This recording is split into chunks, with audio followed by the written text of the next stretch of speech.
You may have come up with something like the following set of solutions to the problem of informality. You may have begun by eliminating certain pathways. The problem of violence has deep and complex roots and will not be solved by Federico Restrepo in his function as Secretary of Planning. Any mitigation of violence will require the combined action of the city, the national government, and foreign supporters like the United States. On the other hand, there are certain things that are within the city's power. We noted that one factor blocking access of poor people to legal jobs was lack of transportation. And as we saw in the background video, one thing the city did was to install cable cars up the sides of the barrios to connect residents to the metro line below. To the extent that people do not understand the rules for how to formalize businesses, you can try to teach them through training programs. Better yet, the city could reduce the amount of red tape altogether by simplifying or eliminating complex procedures for business registration.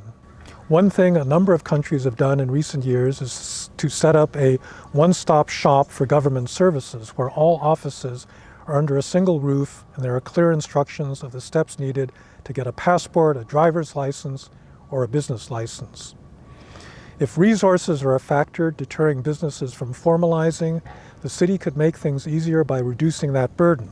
By moving to universal health care systems and pension systems, governments take the burden of paying for these benefits off the backs of private businesses and at the same time achieve better coverage. There are many ways of reducing the level of tax evasion, for example by declaring tax amnesties under which businesses can become tax compliant without fearing criminal penalties or crushing back taxes. On the other hand, the city decided not to use certain policies to achieve compliance. It stayed away from heavier sanctions, punishments, and enforcement. That had been tried in the past unsuccessfully, and it was felt that the city would get better results with a less coercive approach. This was signaled by the simple shift in terminology from illegal to informal in referring to unlicensed businesses. Finally, a highly imaginative leader can try to address the problem of distrust directly. That is what Sergio Fajardo did by building beautiful infrastructure in very poor neighborhoods. He was trying to demonstrate that the city actually did care about its poor residents and that they could get something back by playing by the city's rules.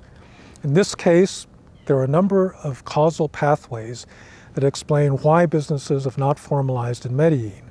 Each one of these pathways represents a possible solution to the problem. One of the nice features of this case is that the city can experiment with several at once since they're not mutually exclusive. This will not be true for every case. Some solutions are very costly, for example, and will crowd out other possibilities if they're tried.